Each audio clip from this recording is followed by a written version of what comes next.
और भारत सरकार के संसदीय कार्य मंत्रालय, राष्ट्रीय राजधानी क्षेत्र दिल्ली सरकार और दिल्ली विधानसभा सचिवालय ने नेशनल ई विधान एप्लीकेशन को लागू करने के लिए एक त्रिपक्षीय समझौता पर हस्ताक्षर किए। इस कार्यक्रम में भारत सरकार के संसदीय कार्य मंत्री किरण रिजिजू और दिल्ली विधानसभा अध्यक्ष विजेंद्र गुप्ता मौजूद रहे। इस महत्वपूर्ण पहल का उद्देश्य दिल्ली विधानसभा को कागज रहित प्रणाली में बदलना है, जिससे विधायी प्रक्रियाओं को आधुनिक बनाया जा सके। इससे शासन में पारदर्शिता, सुगमता और दक्षता बढ़ेगी। किरण रिजिजू केंद्रीय मंत्री भारत सरकार, वो भी यहाँ पे पहुंचे और कई बातों का उन्होंने जिक्र किया। मैं parliamentary affair minister Shri Kiran Rijiju का बहुत बहुत अभिनंदन करना चाहता हूँ कि उन्होंने बहुत ही क्विकली दिल्ली विधानसभा को नेवा से जोड़ने के लिए, नेशनल ई विधान एप्लीकेशन से जोड़ने के लिए अपनी मिनिस्ट्री को स्ट्रेट फॉरवर्ड आदेश दिए अधिकारियों को कि इसको तुरंत दिल्ली विधानसभा के सचिवालय के साथ इस पर कार्रवाई की जाए। और मुझे खुशी इस बात की है कि हमारे 24 घंटे के कॉल पर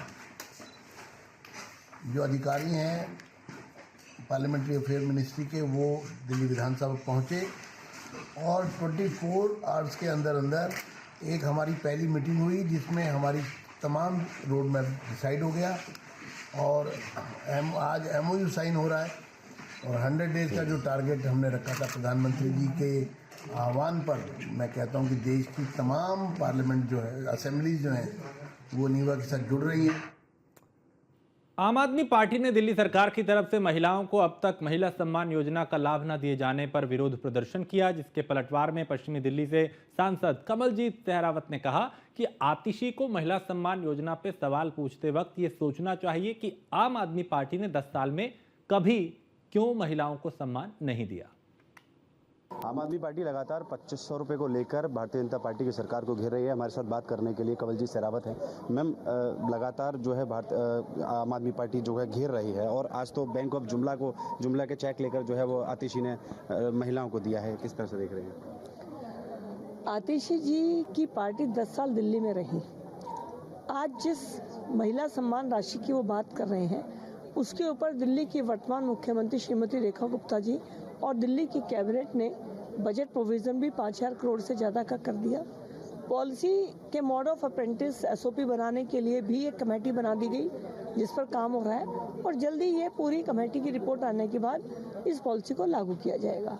लेकिन आतिशी जी जो आज जुमले की बात कर रही हैं, 10 साल के उनके सरकारी कागजों के रिकॉर्ड में इस तरह की कोई योजना बनेगी इसका ही जिक्र नहीं था।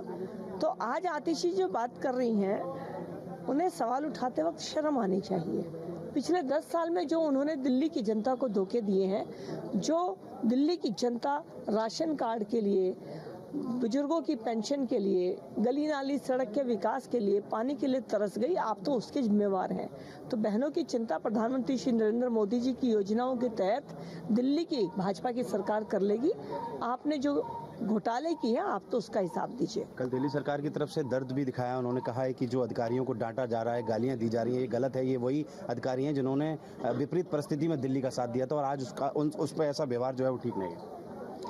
आतिशी जी रोटियां सेकना बहुत अच्छे से जानती हैं। चीफ सेक्रेटरी को किस तरह से बुरा व्यवहार किया गया, स्वाति मालीवाल को मुख्यमंत्री ने अपने घर में बुलवाकर अपने पर्सनल सेक्रेटरी से जिस तरह से अभद्रता करवाई, वो सबके सामने है। तो आतिशी जी, आपके 10 साल में जो आपने किए हैं, अभी तो उन्हीं का बहुत जवाब देना है। कैग की रिपोर्ट आपने जाहिर नहीं होने दी, ऑफिसर्स को कभी कोई काम करने नहीं दिया। आज ये ऑफिसर्स अगर किसी बात के लिए सुन रहे हैं तो आपकी लापरवाही की वजह से सुन रहे हैं। आपके न किए हुए काम के लिए दिल्ली की जनता का गुस्सा इन ऑफिसर्स को झेलना पड़ रहा है। तो आपके जो करतूते हैं वो दिल्ली की जनता भुगत रही है। आप अपना चिंता करिए, दिल्ली की चिंता छोड़ दीजिए। वीडियो जर्नलिस्ट अनीस के साथ राहुल शर्मा, न्यूज़ 1 इंडिया, दिल्ली।